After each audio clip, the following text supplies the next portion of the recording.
tellement de choses à dire déjà sur les institutions juives que hier on avait ces prophètes de Baal, comprendre ce que c'est que le prophétisme païen qui est quand même très très différent, hein, qui est lié à la divination, qui est lié à toutes ces pratiques qui sont vraiment détestées par Israël. Bon. On est revenu d'exil, j'arrive au bout parce que les institutions, je vous le disais, en fait, et même le judaïsme contemporain, est fondé sur ces institutions du retour de l'exil. C'est-à-dire que la catastrophe de la destruction du deuxième temple ne va pas empêcher, étonnamment, ne va pas empêcher, encore une fois, plutôt que étonnamment, encore une fois, que Israël demeure. Le peuple d'Israël, et donc jusqu'à nos jours finalement, va continuer. Alors il va y avoir des modifications au courant des siècles qui suivent la destruction du deuxième temple, mais les institutions posées par le retour d'exil donnent une mesure complète pour que le judaïsme puisse vraiment se pratiquer à travers le monde. D'ailleurs, la diaspora juive commence à ce moment-là. C'est-à-dire que le contexte, pour employer un terme très très anachronique, s'internationalise. En tout cas, le bassin méditerranéen devient non plus un lieu craint. Si vous regardez, tout s'est passé vers l'Est dans notre histoire, rien vers l'Ouest. À part les invasions des Philistins, mais finalement, rien ne se passe côté Ouest. Hein, à l'Ouest, rien de nouveau. Jamais. En tout cas pour Israël.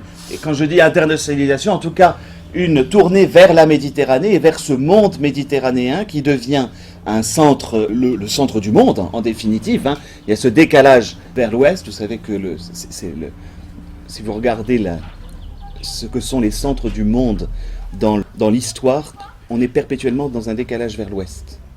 Après la Grèce, c'était Rome. Après Rome, ça a été nos pays, l'Espagne, la France, l'Angleterre. Ça a décalé encore vers l'Ouest. Et les États-Unis sont en train de décaler vers l'Ouest.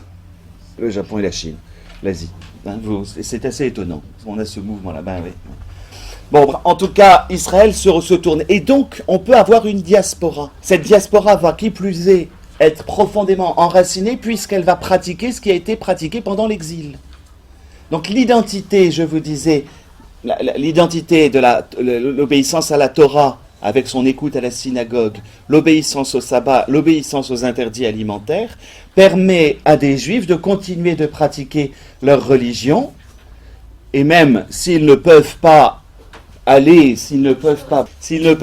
pratiquer, aller en pèlerinage à Jérusalem pour la Pâque, on va quand même fêter la Pâque entre nous, à la fin des événements de Pâques, on dira l'an prochain à Jérusalem, comme ça se dit encore. Et donc on va avoir tout cet ensemble. Qui plus est, cela est facilité par le brassage impressionnant qui va avoir lieu dans les invasions, d'abord d'Alexandre le Grand, puis dans ce qui est la domination grecque sur l'Est méditerranéen. La domination macédonienne, puis même si, la domination séleucide, hein, ce sont les Séleucides qui vont dominer cette partie-là, bon, ils se taperont sur la tête, vous savez que, peut-être pas. Alexandre le Grand conquiert à une vitesse extraordinaire tout l'est de la Macédoine, et il va faire s'effondrer en très peu de temps l'Empire perse, il va lui-même se couronner roi des rois de Perse, puis il va continuer. L'Empire d'Alexandre, ça va depuis la Grèce jusqu'à l'Indus, y compris l'Égypte. Donc en fait, sous Alexandre vont s'effondrer tous ces grands empires qui semblaient, aux yeux du monde, absolument inébranlables. Et Israël, petit pays, se retrouve au milieu de tout ça avec sa propre culture. Israël, pour Israël, c'est une autre catastrophe parce que la Perse protégeait l'intelligence de ces empires. Il y a deux méthodes lorsque l'on est un empire conquérant. Soit j'anéantis toute forme de culture autre que la mienne, donc c'est l'uniformisation qui va avoir lieu, je l'anéantis et je récupère peut-être ce qui est bon d'ailleurs dans les civilisations que je prends, mais ensuite j'essaye de les balayer. C'est ce que fait Nabuchodonosor finalement. L'autre moyen, c'est l'assimilation avec une certaine, on va dire, décentralisation. C'est le cas de Cyrus, de la Perse. Que va faire la Perse? Ils vont mettre des satrapes par région culturelle, en gros, en laissant une certaine autonomie. Ce qui va permettre à Israël, lorsqu'ils vont être refondés à ce moment-là, de pouvoir, à l'intérieur du territoire d'Israël, appliquer les lois de la Torah. La loi d'Israël va être autorisée parce qu'elle ne va pas à l'encontre de la loi générale, donc on peut... Voilà le système perse. Avec l'invasion, donc les Perses étaient protecteurs. Et d'ailleurs, dans les textes que l'on peut lire, si vous lisez particulièrement Esdras, si vous lisez Néhémie, il n'y a pas d'opposition à la Perse, au contraire, il y a une parfaite assimilation, on est plutôt content d'être présent d'eux parce qu'il y a une protection et ça permet de pratiquer librement la religion.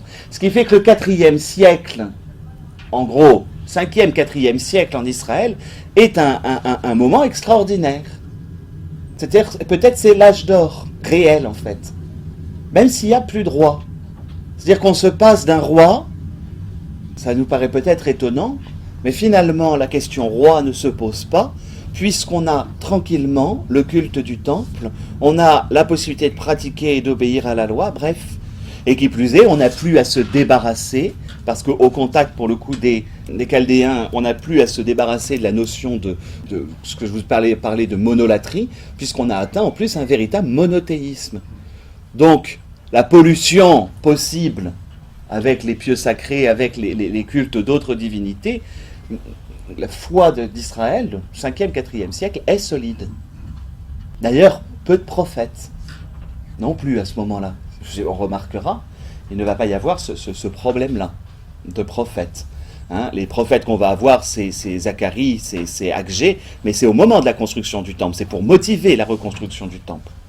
Une fois passée la reconstruction du temple, on est sur le gouverneur Néhémie, et ensuite les choses vont tourner. Là, l'invasion d'Alexandre le Grand est une catastrophe, au sens où elle va modifier totalement d'abord l'aspect de cette partie du bassin méditerranéen. Donc ça en rajoute pour cette partie du bassin méditerranéen. Et surtout, le choix d'Alexandre, lui, va être une assimilation, il va refaire la même chose que les Perses, ce qui n'est pas du tout la mentalité grecque. La mentalité grecque est beaucoup plus de l'ordre de « nous sommes la culture », c'est des Grecs que viennent l'expression « barbare », je vous rappelle. Alors même si les Macédoniens, les successeurs d'Alexandre vont vouloir reprendre l'héritage d'Athènes, et donc eux vont imposer en disant nous on a la culture, donc il faut inculquer notre culture à ces barbares. C'est là que la catastrophe arrive avec toute la révolte des Maccabées. D'accord ? C'est pour qu'on situe bien. Parenthèse, je vous disais le décalage vers l'ouest, le 5e siècle avant Jésus-Christ est un siècle extraordinaire pour l'ensemble de l'humanité. C'est quelque chose de très étonnant.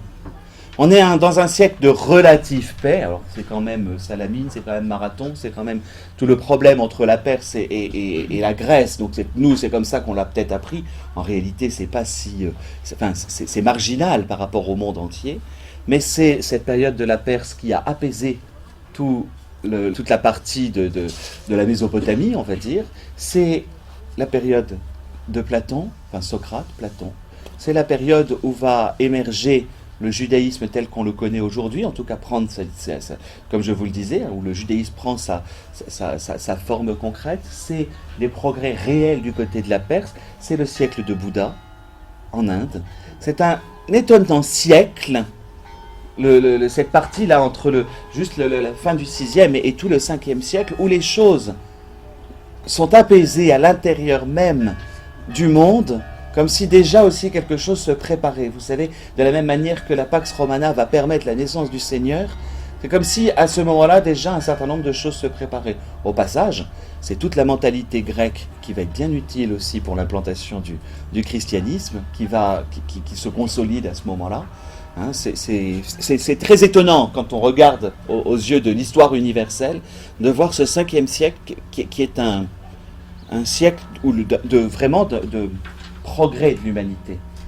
D'ailleurs, c'est à ce siècle-là, en règle générale, un peu avant, parce qu'il y a l'invention de l'écriture peu avant, mais c'est le 5e siècle qui fait commencer l'histoire, à proprement parler.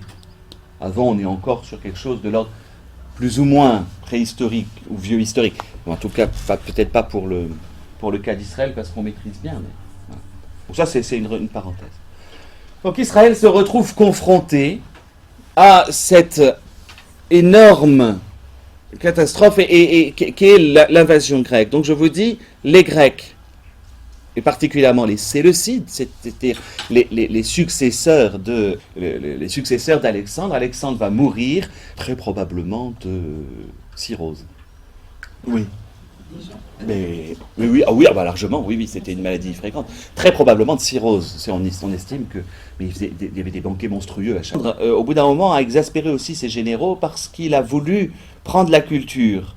Il va épouser, alors Alexandre et Roxane, c'est toujours. Il va épouser la fille du roi des rois, du Basileus de Perse, justement pour s'assimiler, une manière d'assimiler les cultures. Il était plutôt dans cette mentalité-là. Le choix de ses successeurs ne vont pas. De grands, finalement, ceux qu'on va appeler la série des Antiochus, donc les Séleucides, ceux qui vont hériter à ce qui correspond à la Turquie et la Syrie, si vous voulez, ça vous donne. Et en face d'eux, on va avoir très très différents, parce que eux, au contraire, finalement, vont être plus favorables à Israël dans l'histoire, les Ptolémées. Les Ptolémées, donc, là, pour le coup, la dynastie qui donnera naissance à Cléopâtre. Hein. Mais les Ptolémées, pour l'Égypte et contre les Séleucides. Bon, ils se taperont sur la tête, mais vous imaginez que Égypte contre Syrie, Turquie, où est le champ de bataille? C'est Israël. Hein, pour que se taper dessus, c'est l'endroit où on se tape le plus facilement. Donc ce sera toujours le problème. La période des Maccabées va juste être... Je résume rapidement. Les Séleucides, le premier, ça se passe pas trop mal. Puis Épiphane, c'est lui qui est connu. Antiochos, maintenant on dit, parce que les nouvelles traductions. Parce qu'Antiochos c'est grec, Antiochus c'est la version latine. Mais vous entendrez, voilà, grec. Antiochos Épiphane, lui, modifie totalement les politiques précédentes et veut une assimilation des peuples. C'est-à-dire qu'il veut que tout le monde soit exactement comme... Voilà, soit cultivé. On va construire un gymnase à Jérusalem, par exemple. On va prendre les habitudes grecques que l'on va faire. Quel est le problème d'un gymnase? Comme son nom l'indique, un gymnase, c'est un endroit où on va s'entraîner nu. Gymnase, c'est ça que ça veut dire. C'est la nudité qui est représentée. Or, la nudité pour un juif, c'est impensable. Vraiment jamais. Ça commence mal. Comme il faut être nu, faut comprendre, pardonnez-moi d'être trivial, comme il faut être nu, la question de la circoncision en devient visible. Et donc, cette marque du corps n'est pas suffisamment cultivée, voilà, et quelque chose qui est considéré comme une pratique barbare de la part des Grecs, on va dire. La circoncision est considérée comme barbare de la part des Grecs. C'est que la circoncision était surtout un problème sanitaire, au départ. C'est un problème pour éviter des infections qui ne sont pas tellement, dans des pays qui sont chauds, qui est moins concerné, évidemment, dans des pays qui ne le sont pas, ou moins. Je veux dire, la Grèce est quand même chaud, oui, mais moins que le bassin méditerranéen. Donc, et donc, des hommes vont se refaire le prépuce. Je ne sais pas comment, mais il y avait une manière chirurgicale, etc., de faire en sorte de pouvoir... Ça allait jusque-là, hein, c'est pour bien comprendre. Et donc, Israël va se retrouver... C'est très amusant. Vous savez, ça, ce sera une vérité dans les siècles à venir, mais sous prétexte que l'envahisseur est plus cultivé, on va l'imiter totalement. Et donc, cette imitation de l'envahisseur va faire qu'on va prendre tous ces usages. Je prends cet exemple-là parce que finalement, c'est notre point de départ. N'oubliez pas qu'est-ce qui va marquer que le peuple est un peuple choisi. C'est la circoncision. C'est ce qui le marque. Les hommes juifs sont tous marqués dans leur corps de leur appartenance à Dieu. Et donc, le point de départ, je fais exprès parce qu'il y aura le reste d'un point de vue culturel, mais si vous prenez juste ça, la circoncision est un élément dont je peux parler. On en a parlé avec Abraham, et ensuite, c'est acquis à l'intérieur du peuple juif. Et la circoncision va être la première chose, entre guillemets, attaquée pour faire en sorte, simplement, d'assimiler. C'est une question d'assimilation. Vous êtes un peuple comme les autres. La circoncision, on en entendra parler après. Et c'est ça qui va vraiment, finalement, entre guillemets, allumer le feu. Parce que les Juifs, au bout d'un moment, vont comprendre, vont dire, on nous retire notre identité, le fait que nous soyons un peuple élu. Et ça n'est plus la question d'une personne, ça n'est plus la question d'un roi, ça n'est même pas un prophète, parce qu'il n'y a pas de prophète à ce moment-là. Ça ne vient même pas du sacerdoce lui-même, où tout le monde est tétanisé. Ça va venir, cette montée d'une révolte populaire, par les Maccabées. Matthias le premier, puis ses fils, les Maccabées vont dire... Ça n'est pas possible. C'est notre peuple que l'on veut tuer en faisant disparaître sa culture. Ça m'intéresse énormément. Je n'ai plus de prêtres, je n'ai plus de prophètes. Que se passe-t-il? Alors je prends l'exemple de la circoncision, mais au même moment, ils ont transformé le temple de Jérusalem en temple de Zeus. L'abomination de la désolation est installée dans le temple. C'est ça que raconte le livre de Daniel. En ce moment-là, voilà. Et les deux livres qui finalement qui ferment à la fois mon cours et à la fois aussi ce passage de la Bible, les deux livres qui vont clore réellement l'Ancien Testament, la partie historique, les deux livres des Maccabées sont des livres à la fois, historiques, mais à la fois apocalyptiques, la grande persécution qui commence par rapport aux fidèles du Seigneur. C'est assez intéressant comme... Aujourd'hui, on ne dit plus le livre des Maccabées, on dit le livre des martyrs d'Israël. Nous en avons deux. Vous savez que si vous avez la Tob, vous en aurez 4. Il y a 2 livres qui ne sont pas reconnus par l'Église catholique, mais qui sont reconnus dans la nouvelle Tob. Oui, je crois que c'est 4 Maccabées et il y a un 3e Esdras, qui sont reconnus par les orthodoxes. On les a intégrés, la Tob est écuménique, mais les orthodoxes ont dit on veut bien qu'elle soit écuménique, mais si elle pouvait être aussi orthodoxe et pas seulement... Donc quand un protestant prend la Tob, il trouve dedans des textes qu'il ne lit jamais, l'évangile un certain nombre de textes qui ne sont pas reconnus par les protestants, le livre de la sagesse dans l'Ancien Testament par exemple. Quand un catholique le prend, il retrouve des textes, là, une Tob, on retrouve des textes qu'on n'a jamais lus nulle part, il n'y a que l'orthodoxe qui s'y retrouve parce que c'est tous ces textes. Mais il faut que ce soit la Tob dans la dernière édition qui a été faite, donc celle de 2000, j'étais au séminaire, donc de 2009 ou 2010. Donc le livre des Maccabées est à la fois un livre apocalyptique au sens où il décrit aussi, dans une certaine mesure, alors des événements historiques, mais aussi des événements qui marquent tout le peuple d'Israël comme, justement, qui va enraciner le peuple d'Israël dans son élection, jusqu'à la fin des temps. C'est cela, on le trouve d'ailleurs aussi dans le livre de Daniel. Avec toujours cette attente du Messie, pour le livre de Daniel d'ailleurs. Au passage, le peuple d'Israël, dans ses institutions, celles qui ont été acquises au moment de l'exil, va justement vouloir les conserver. Que se passe-t-il lorsqu'on va sacrifier au temple, lorsque les Grecs vont prendre possession, mettre un nouveau clergé, qu'est-ce qu'on va sacrifier exprès? Les sacrifices qui vont être faits, ce sera du porc, l'aliment interdit. Vous savez qu'on interdit le porc simplement parce que c'est un aliment qui rendait malade. Ni plus ni moins que... Au départ, les interdits alimentaires sont des aliments considérés comme dangereux. On le sait bien. Notre culture du porc fait que c'est un aliment bien moins dangereux dans des contrées où... Enfin, dans nos contrées, j'allais dire. Vu qu'il pleut partout dans le monde, sauf en Bretagne actuellement, je suis complètement faux en disant... Mais voilà. Mais dans des contrées où le climat est plus doux, en théorie, parce qu'on a quand même des journées estivales là, le climat est plus doux, ça ne pose pas de problème. Mais le porc est un aliment interdit en raison des maladies qu'il peut provoquer. On a toujours une raison concrète par rapport à quelque chose qui est cultuel. D'accord? Et d'autre part, parce que c'est un animal qui paraissait impur même dans son aspect. C'est aussi ça. C'est pas beau, un porc. C'est pas ragoûtant.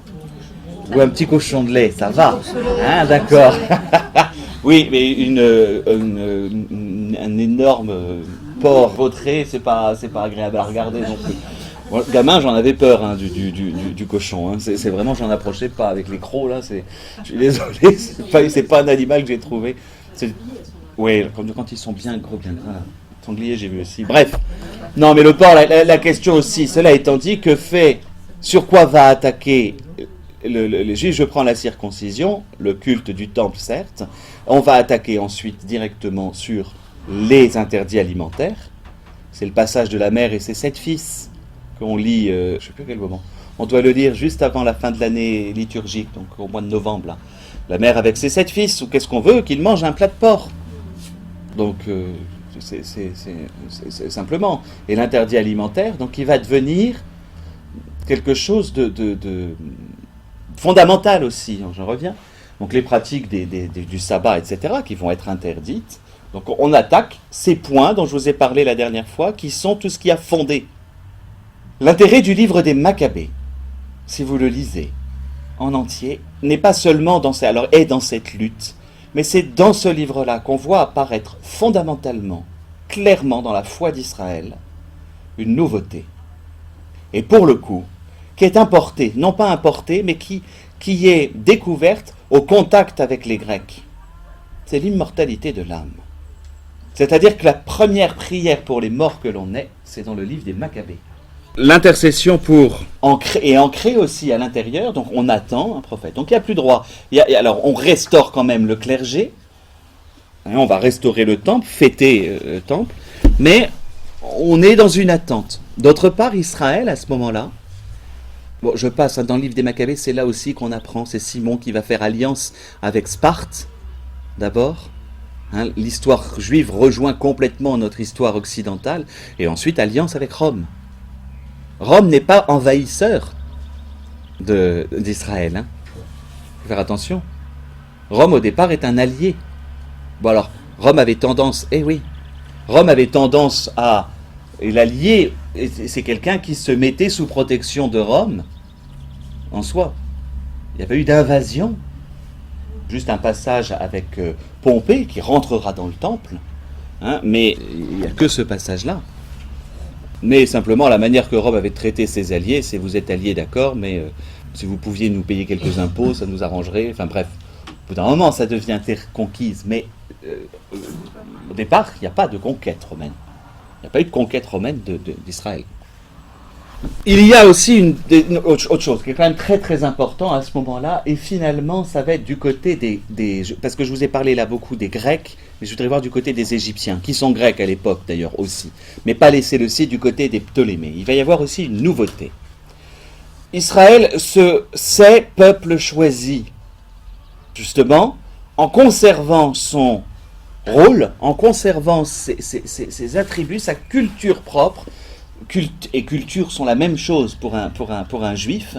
En conservant cela, Israël a une réelle conscience, le peuple, je dis vraiment de manière générale, il y a une conscience de l'élection qui a de deux choses. D'abord, nous devons préserver dans notre attitude notre élection, mais nous sommes aussi, par conséquent, la lumière des nations.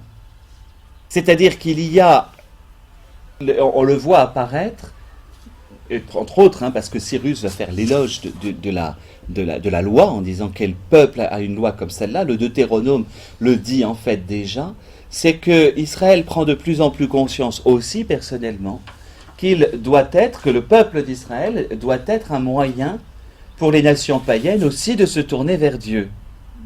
Ça c'est très nouveau.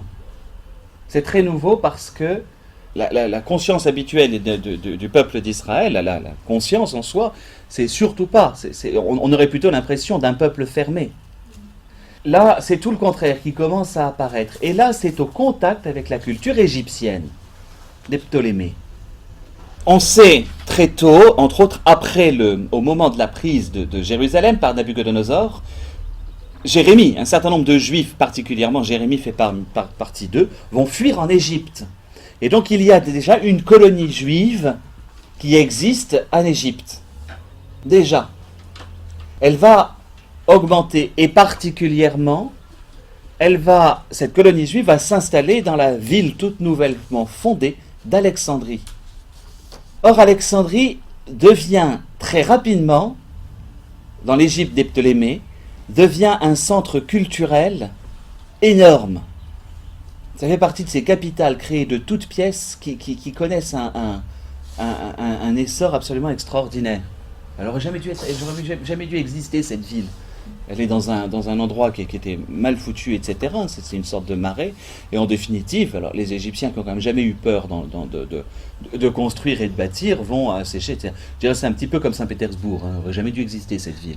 Non mais voilà, comment est-ce qu'une ville qui aurait jamais dû exister devient en moins d'un siècle le point le plus de plus haut de la culture? Enfin, Saint-Pétersbourg, Catherine II, c'est quand même, ça, voilà, c'est une sacrée ville, quoi.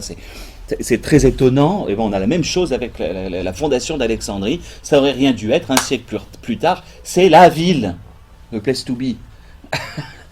Vraiment, c'est la ville qui va être la ville culturelle. Or, la diaspora juive s'installe dans cette ville nouvelle, va s'y installer.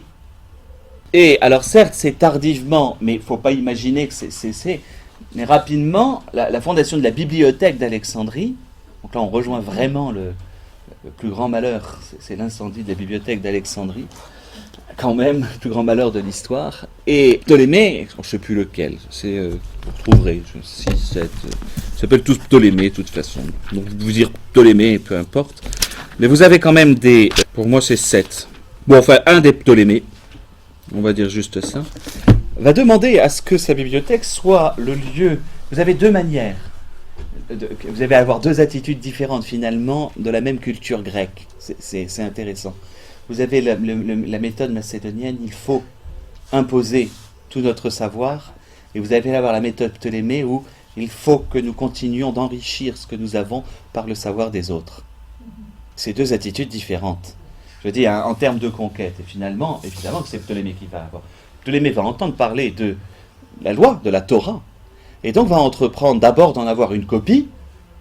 En faisant la demande, il va falloir déjà, il va y avoir une diffusion des textes.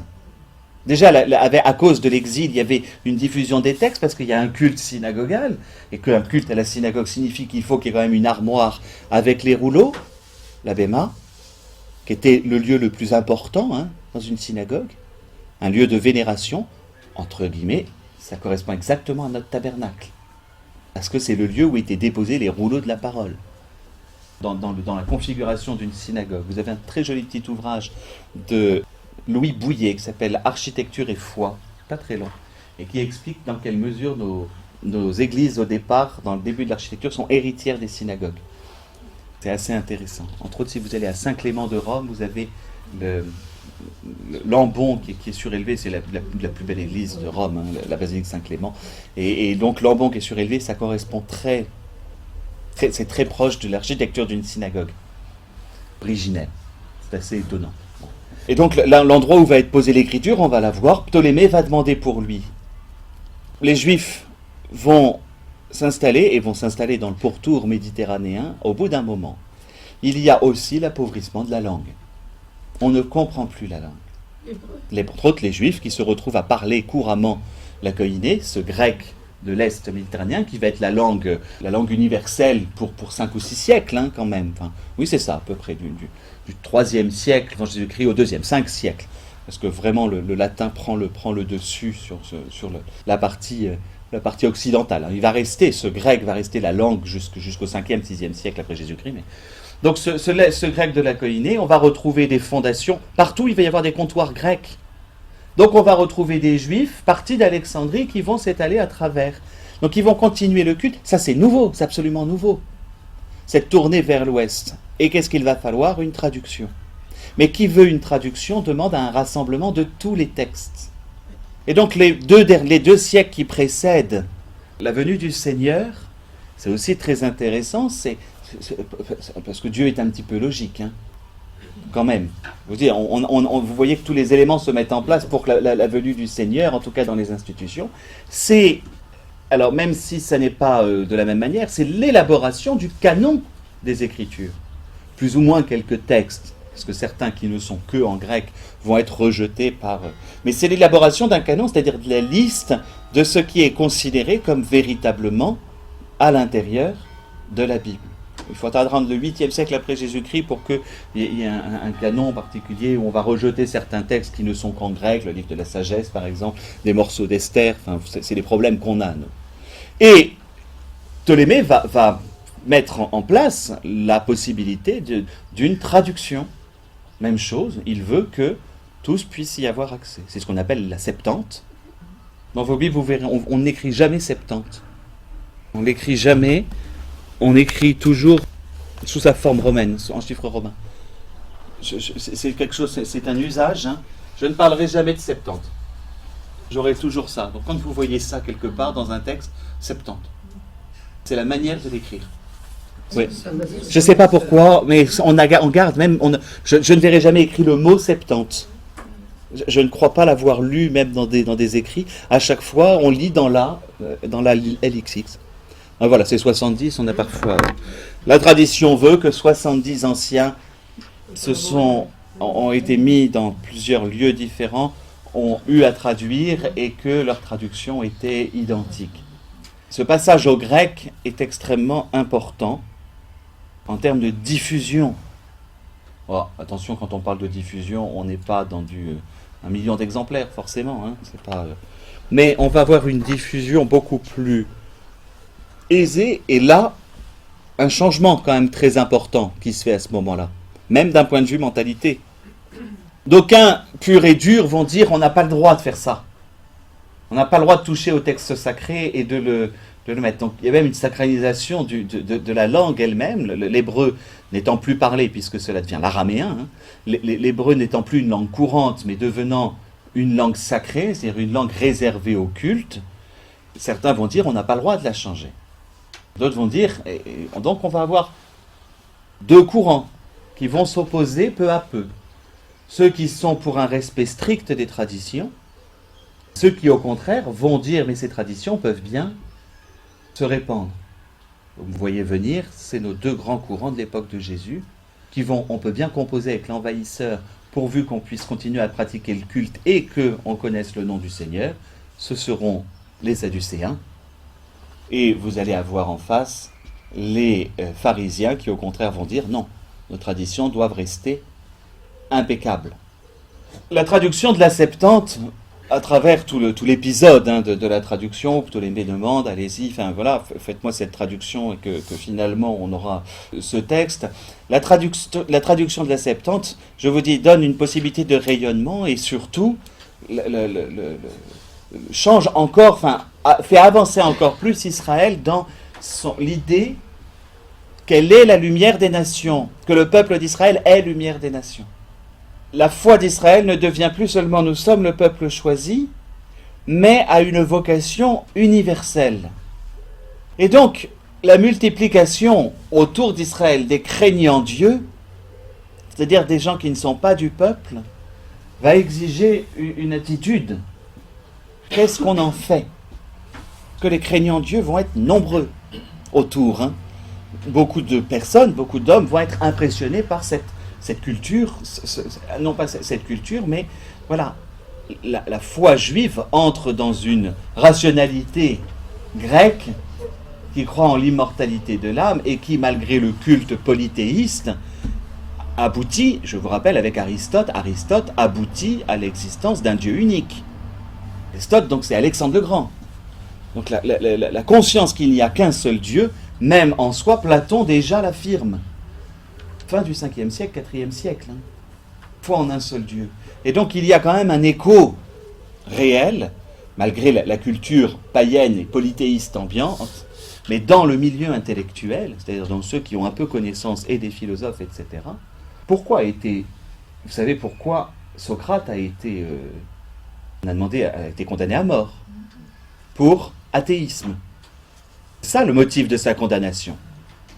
Parce que sa philosophie le faisait, Socrate, sa pensée le faisait aller vraiment jusqu'à la foi en un seul Dieu.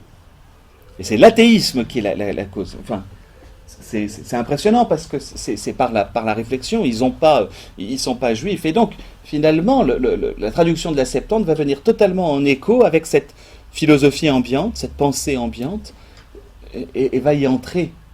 Vous comprenez ce que je veux dire, ça va être très très important. Israël n'a plus de roi, Israël n'a plus de prophète, et le clergé est vraiment cantonné à son rôle, donc, et finalement c'est tout le peuple qui va être conscient d'être ces 3-là en même temps, si vous voulez, d'avoir ce rôle. C'est l'ensemble d'Israël qui va être prophète. mais plus pour eux-mêmes, pour l'extérieur.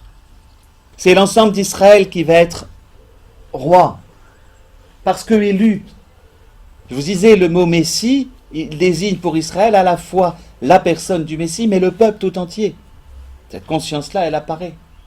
Pour mon Messie, l'expression de peuple élu fait d'Israël eux-mêmes un Messie. Et Israël est un peuple qui est dédié, dès l'origine, laisse mon peuple aller afin qu'il sacrifie. Que Pharaon, c'est ce que Moïse dit à Pharaon de la part de Dieu. Donc tout le peuple se retrouve dans cette attitude, par sa vie, a un rôle, entre guillemets, de prêtre. Même si le sacerdoce, on différencie bien les deux. Donc à l'aboutissement de l'histoire d'Israël, cette conscience-là est là, avec plusieurs courants. Ceux qui disent, on peut composer avec la culture ambiante, pour peu qu'on préserve ce qui doit être préservé, d'où la question des Sadducéens, qui refusent les anges, qui refusent la résurrection. C'est que les Sadducéens, tout en composant, se disent, aïe aïe aïe, attention, ça ressemble vraiment trop à des trucs païens. C'est pas des mous théologiquement, c'est juste politiquement, c'est plutôt des opportunistes, mais néanmoins, sur certaines parties, ils vont dire, là, c'est un peu dangereux. Entre guillemets, une partie des Sadducéens. En tout cas, un parti opportuniste. De l'autre côté, vous allez avoir les pharisiens qui, eux, au contraire, vont, avec beaucoup, prendre la loi, et le mieux, c'est de penser les choses comme une barrière. La loi, c'est comme, on va dire, la loi, c'est comme cette pièce. Le but est d'être dans cette pièce. Mais pour plus de sûreté, on va rajouter un mur à 3 mètres pour avoir un périmètre de sécurité. Voilà ce que vont faire les pharisiens. C'est dire, d'accord, il faut respecter le sabbat, mais pour être sûr qu'on respecte le sabbat, on ne peut pas allumer une lampe électrique. C'est véridique, ça, hein. Oui, oui. Une fois, mon frère s'est retrouvé dans le sentier un samedi, et quelqu'un, un monsieur, lui dit, monsieur, j'ai besoin de votre aide. Il rentre dans un petit couloir. Vous pouvez appuyer sur le bouton, là, les plombs ont sauté, on est en plein Shabbat. Vous aussi, c'est... Voilà. C'est vrai. Ouais, c'est pour ça. Mais c'est ça, hein, c'est... Chez eux, ils ont une disposition. En frappant les mains. Non, mais c'est... voilà. La loi, c'est le dispositif qui est automatique. qui Oui. règle ça. Si on les écoutait, on pourrait plus respirer. Même. Non, mais c'est... Voilà, mais qu'est-ce qu'ils font alors, il faut bien le comprendre dans ce... Parce que même pour nous, dans ce ritualisme, dans cette méthode, et ce mur qui vit très très loin, alors que le respect du sabbat, c'est aussi une question, cela étant dit, c'est quelque chose de digne et de demandé par Dieu, donc il n'y a aucun... Mais dans ce respect-là, ils vont un peu trop loin en même temps, par peur justement d'une contamination, si vous voulez, de leur réalité. Donc, voyons les choses avec un peu de... Enfin, faut le regarder avec amusement, ça c'est une première chose, mais aussi avec ce souci qu'ils ont d'être sûrs dans la volonté de Dieu. Voilà pour les pharisiens. Vous avez quand même le troisième groupe, il ne faut pas l'oublier celui-là, auquel est trop probablement apparenté Saint Jean-Baptiste.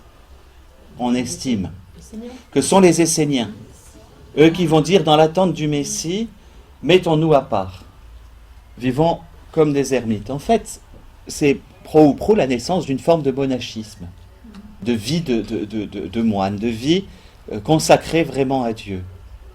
Ça aussi c'est très intéressant parce que tout est prêt là. Vous voyez qu'avec l'histoire qu'on a parcourue, tout est prêt pour l'arrivée du Messie. On a vraiment tous les éléments à l'intérieur le Messie peut concentrer. Il n'y a plus de roi, il n'y a plus de prophétisme. Le sacerdoce en tant que tel se retrouve vraiment dévoué au temple, mais on a cette conscience que tout le peuple, dans son attitude, est finalement est consacré. C'est un peuple consacré, c'est vraiment ça. Donc il y a tous ces éléments-là qui sont vraiment en même temps dans l'Israël du 1er siècle, avant l'arrivée de Jésus. La conquête romaine va en rajouter par-dessus, parce que la conquête romaine va permettre, enfin en tout cas la conquête, la présence romaine va permettre une stabilité politique durable, l'air de rien, dans ces contrées-là, durable, tout en préservant la loi sur place, ça il n'y a aucun problème, tout en préservant la loi sur place. Donc voilà. on va voir ces rois qui sont fantoches en tant que tels et qui vont être sur place. Donc tout est prêt. Tout est prêt à ce moment-là pour l'arrivée de Jésus. Lorsqu'on aboutit à cette... voilà, les éléments sont là. Vous comprenez, et avec un bel aboutissement. Je voudrais juste prendre un personnage, ou des personnages que nous ne comprenons pas bien. Ça, c'est juste historiquement. À la fin les Maccabées, autant sur les premiers, on va avoir une conquête, autant à partir de Jean, celui qu'on appelle Jean Hircan, ça va être légèrement plus compliqué. Je sors du texte biblique, mais je rentre dans un texte, dans ce qui est plutôt historique. En gros, les Maccabées, les successeurs en tout cas, vont s'attribuer la grande prêtrise, alors qu'ils ne sont pas de la tribu sacerdotale, qu'ils ne sont pas descendants d'Aaron. Et donc ils vont vouloir cumuler, et on va revenir à ce problème-là, la double fonction de roi et de prêtre. Et on a quand même, entre 150 et jusqu'à Hérode le Grand en définitive, une guerre civile entre partisans de ceux-ci, partisans. On va quand même avoir un sursaut, c'est pas dans la Bible, mais c'est très étonnant quand on regarde l'histoire. Cette bataille qui va avoir lieu, non mais c'est des assassinats, on va faire assassiner son propre frère, finalement c'est une femme, Alexandra, qui va remettre son beau-frère sur le trône après l'assassinat de son propre mari, puis elle va épouser son beau-frère. Enfin, on se retrouve, qui plus est, on va se retrouver mélangé avec la dynastie d'Idumée. Donc l'Idumée, elle est À l'ouest. là. C'était le sud, vraiment c'est tout ce coin-là. Qu'est-ce que c'est que l'Idumée? C'est Édom, les Édomites. Ça remonte très loin. Frères ennemis. Édom est un des fils adultérins de Lot. D'accord? Donc on se retrouve avec une dynastie, les Iduméens, iduméennes, qui plus est étrangère. Alors là, ça va devenir une pagaille énorme. Donc je vous dis, même le sacerdoce avant l'arrivée de Jésus n'est plus crédible. Et la monarchie, on n'attend même pas le Messie à l'intérieur de la monarchie qui va se mettre en place.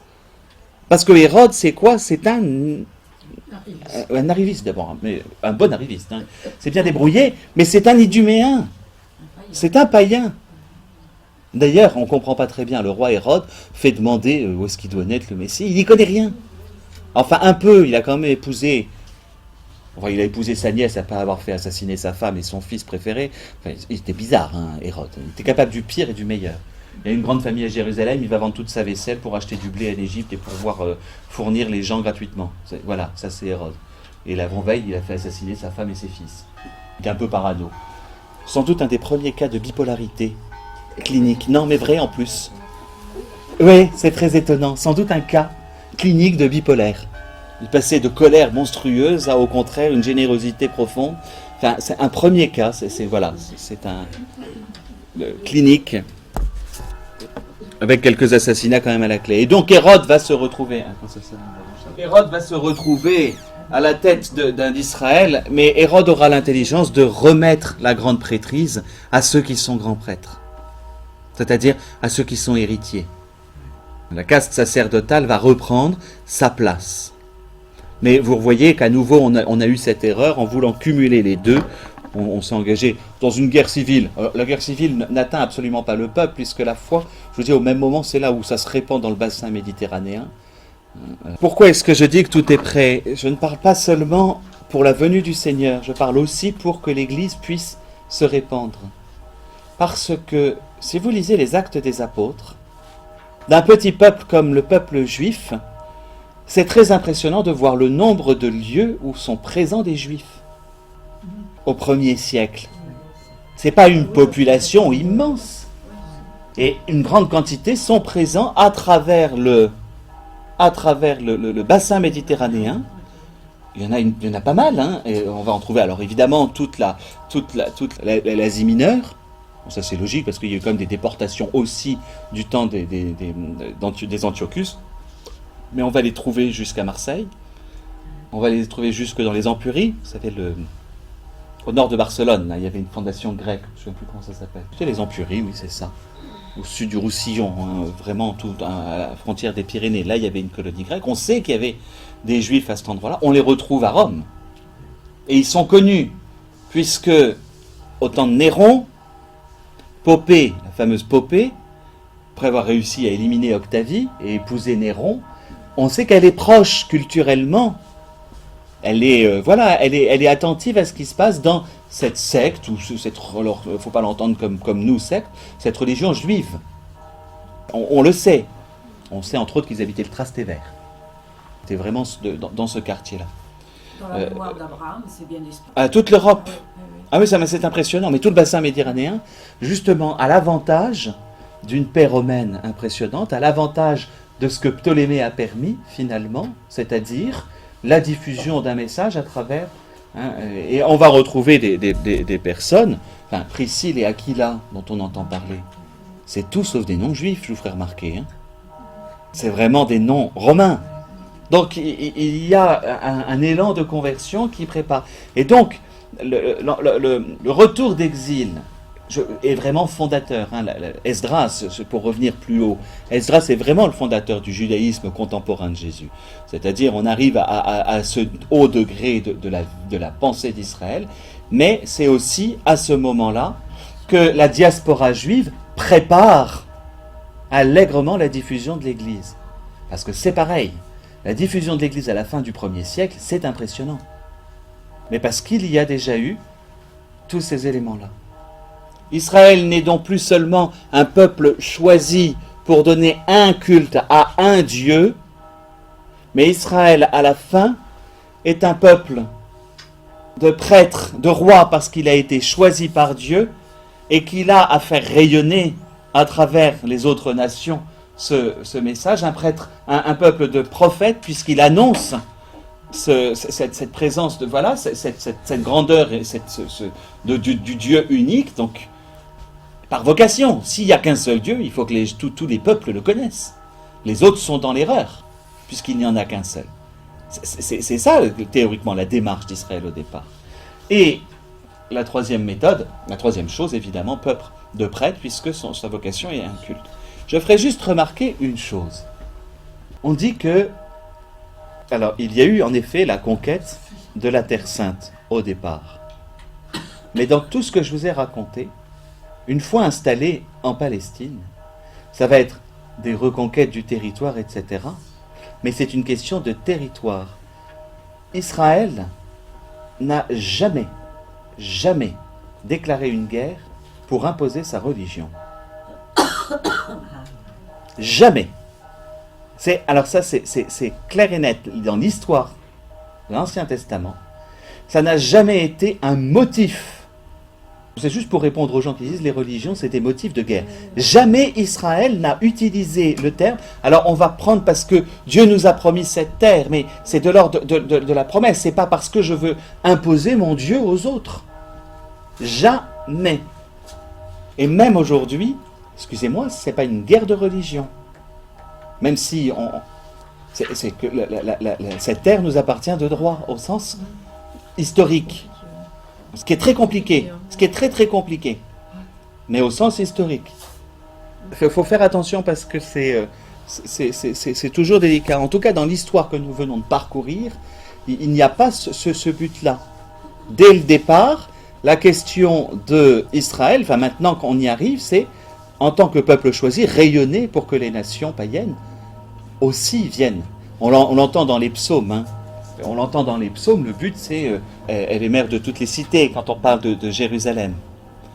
Enfin, et cela aussi va être d'une grande importance pour la suite, la ville de Jérusalem, je vous en ai déjà parlé, la colline de Sion, comme c'est une colline, comme la plus haute de toutes les montagnes, la présence de Dieu toujours attestée au niveau du temple, même s'il n'y en a plus une manifestation, comme du moment du temple de Salomon, même s'il n'y a plus rien dans le Saint des Saints est vide. On dit que Pompée, lorsqu'il vient, va y entrer et être impressionné en se disant il n'y a pas d'idole, il n'y a rien. Il ne prie pas devant quelque chose, il prie devant un vide. On dit qu'il a été impressionné. En soi, on ne peut même pas profaner, c'est-à-dire qu'on efface. Il y a une foi authentique chez Israël et dont le temple va être la représentation réelle, hein, finalement. Le temple va être la représentation réelle, où l'absolu de Dieu a vraiment dépassé le simple culte du départ Vous comprenez, même si le lien que Dieu va avoir avec Abraham, ce n'est plus simplement un Dieu qui accompagne. Vous voyez que même la vision de Dieu, c'est largement, dans toute l'histoire, progressivement, élargie plutôt qu'agrandie. Élargie. Hein, C'est ça qui est très très important. À travers ses institutions, à travers son histoire, Israël comprend de mieux en mieux qui est Dieu. Au départ, vous vous souvenez, Dieu est sauveur. C'est-à-dire, c'est le Dieu qui me sort de l'esclavage. J'aurais même pu mettre d'abord, pas beau comme expression, mais c'est pas grave. Dieu est électeur. Dieu me choisit avec Abraham. Avec Moïse, Dieu devient sauveur. Avec les différents, Dieu va être avec nous dans la fondation du temple. Dieu est vraiment proche de nous. C'est pas l'arche, c'est avec le temple en tant que tel. Ce sont des étapes progressives. Avec l'exil et la rencontre vraiment la proximité avec ce paganisme et toute la cosmologie, la manière de comprendre le monde des païens et des chaldéens, on va en arriver à Dieu qui est créateur. Et par conséquent, unique. Vous voyez la progression. S'il est créateur et s'il est unique, au moment de la venue de Jésus, ça n'était pas rare. Jésus va juste modifier ça dans la relation avec nous. Si Dieu est créateur, il est donc Père de toutes choses.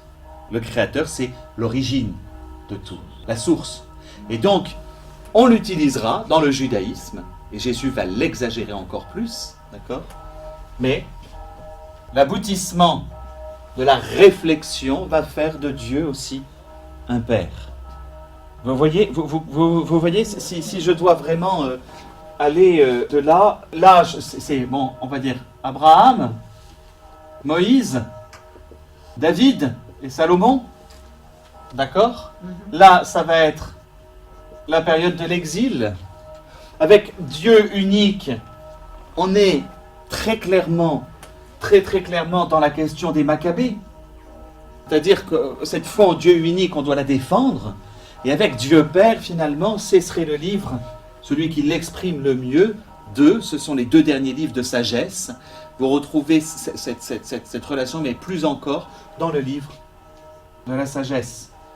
L'ultime écrit de l'Ancien Testament. D'accord ? Il manque en fait une ultime étape. Le Seigneur nous fera comprendre, enfin, en fait, en 2 temps.